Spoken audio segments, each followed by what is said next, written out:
of the barricades, but the teaching here is to be successful, to topple a government for good, you have to be organised and to plan meticulously. And activists here have been involved in helping to organise the current protests in Hong Kong. Their plan to put thousands of people on the streets of the territory was in fact hatched nearly 2 years ago. And look who makes an appearance in the video. I'm Joshua Wong, the convener of Scholars. Who else is there? Pussy Riot. The young women who have been embraced by US media for, among other things, screaming profanities in a church to stick it to Putin. And then there's none other than Srđan Popović, the Serbian founder of the regime change mercenary group Canvas. Canvas has taken money from the US government and reportedly from the CIA to train untold thousands upon thousands of young people to topple governments around the world that the United States deems adversarial. One of the better-known Canvas trainees is Venezuelan coup frontman Juan Guaido. In other years, figures like Raed Saleh, face of the White Helmets, appeared to form. White Helmets are the propaganda arm of Al-Qaeda in Syria and are funded by the US State Department. The Oslo Freedom Forum is a who's who of regime change operatives, a clown car of charlatans, hucksters, and outright frauds.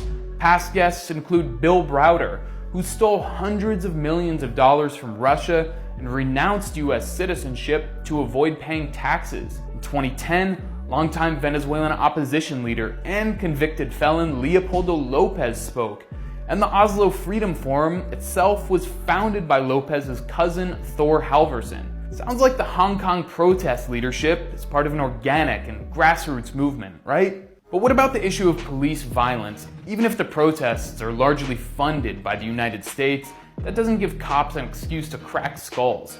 Well, judging by the huge amounts of video, the violence in Hong Kong has been initiated and mostly carried out by protesters.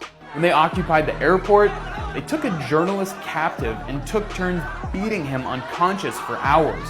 Then, when he was finally being carted away on a stretcher, one protester ran up and struck him with an American flag. Or how about this video of protesters clashing with outnumbered police? How would cops react here in the United States? I think it's a safe bet that American police would have zero tolerance and would have shot and killed the protesters. The one time Hong Kong police did open fire, well, that was shown endlessly in Western media. What they didn't show is that the rioters were assaulting police and citizens just before that. I'm not arguing as justification for the shooting, but it begs the question why corporate media is only showing the reaction and not the action. It seems like propaganda to me. In fact, police overreaction is actually what the protesters are hoping for.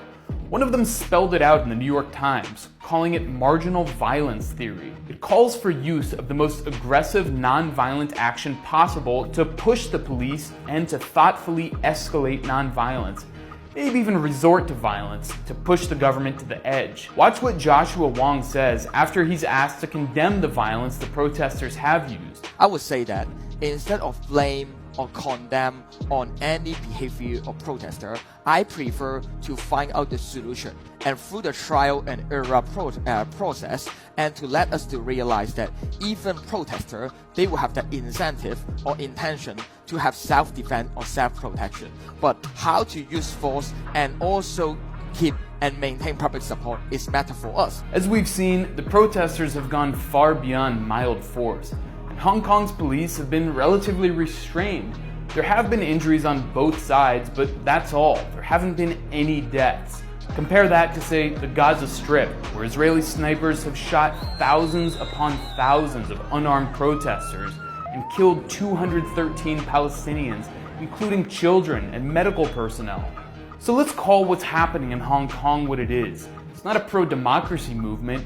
It's a US government trained and funded violent separatist movement run by operatives that exploit the plight of Hong Kong's youth to enrich oligarchs and destabilize China.